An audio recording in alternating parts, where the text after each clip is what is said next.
Chennai super কিংসের হয়ে এবারের আইপিএল এর দারুণ সময় কাটাচ্ছেন বাংলাদেশের কাটার মাস্টার মুস্তাফিজুর রহমান। 8টা ম্যাচ খেলে 14 উইকেট নিয়ে ফেলেছেন, আর একটা মাত্র ম্যাচ তিনি খেলতে পারবেন এবারের আইপিএল এ, সেটা পাঞ্জাবের বিপক্ষে, এবং তারপরে তাকে দেশে ফিরে আসতে হবে এবং তিনি আবারও বাংলাদেশ ন্যাশনাল টিমের সাথে যোগ দেবেন এবং জিম্বাবুয়ের বিপক্ষে শেষ দুটো টি-20 ম্যাচে তিনি খেলবেন বলে শোনা যাচ্ছে। নাও দ্য কোয়েশ্চেন ইজ যে এটাই আসলে মুস্তাফিজের ক্যারিয়ার বেস্ট আইপিএল কিনা।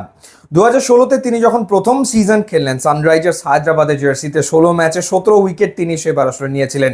Emerging player of the tournament তিনি হয়েছিলেন এবং সেবার তার যে ইকোনমি রেট ছিল সেটা দারুণ 6.90। সো 2016-তে তিনি 17 উইকেট নিয়েছিলেন, সেটাই মুস্তাফিজের হাইয়েস্ট একটা সিজনে এখন পর্যন্ত।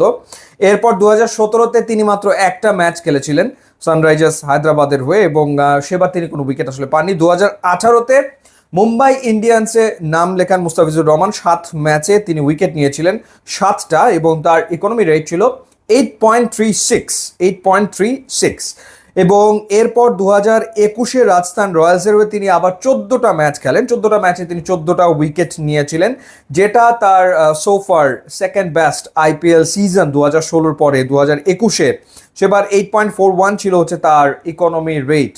তো আইপিএল এর সিজনগুলো দেখলেই বোঝা যায় যত সিজন গেছে তত আসলে বোলারদের ইকোনমি রেটটা শুধু বেড়েছে, কারণ উইকেটগুলো ধীরে ধীরে ব্যাটিং ফ্রেন্ডলি হতে শুরু করেছে এবং উইকেটগুলো প্রিপেয়ার করা হয়েছে হাই স্কোরিং ম্যাচের জন্য। এটা আসলে বাস্তবতা। 2022-এ মুস্তাফিজুর রহমান দিল্লি ক্যাপিটালসে আসেন এবং সেবার তিনি 8টা ম্যাচ খেলার সুযোগ পান এবং 8 ম্যাচে 8 উইকেট নিয়েছিলেন।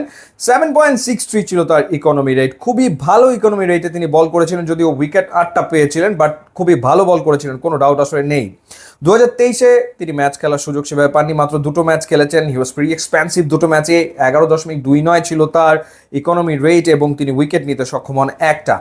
2024-এ 8 ম্যাচে 14 উইকেট, 9.76 ইকোনমি রেট। বাট এবারের আইপিএল ইজ টোটালি ডিফারেন্ট। এবারের আইপিএলে রান হচ্ছে 220, 30, 40, 50 অনায়াসে। 260 রান এখানে হয়ে যাচ্ছে, 70 রান হয়ে যাচ্ছে, 200-র উপরে রান অনায়াসে চেজ হয়ে যাচ্ছে। সো সেখানে আসলে বোলারদের তেমন কিছু করার থাকে না।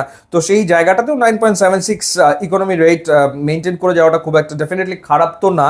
এবং 14টা উইকেট, মানে উইকেট নেওয়ার দিক থেকে কিন্তু অলরেডি এটা তার সেকেন্ড বেস্ট সিজন, সেটা আসলে আমরা বলতেই পারি। 2021-এও তিনি 14 উইকেট নিয়েছিলেন রাজস্থান রয়্যালসের হয়ে। তো আর একটা ম্যাচ বাকি রয়েছে, সেই ম্যাচটাতে যদি গোটা দিনে উইকেট নিতে পারেন ফিজ পাঞ্জাবের বিপক্ষে, তাহলে তার উইকেট নেওয়ার দিক থেকে সেরা সিজন ডেফিনেটলি হবে। অর্থাৎ 16-তে যেরকম 17 উইকেট নিয়েছিলেন, এবারও তাই।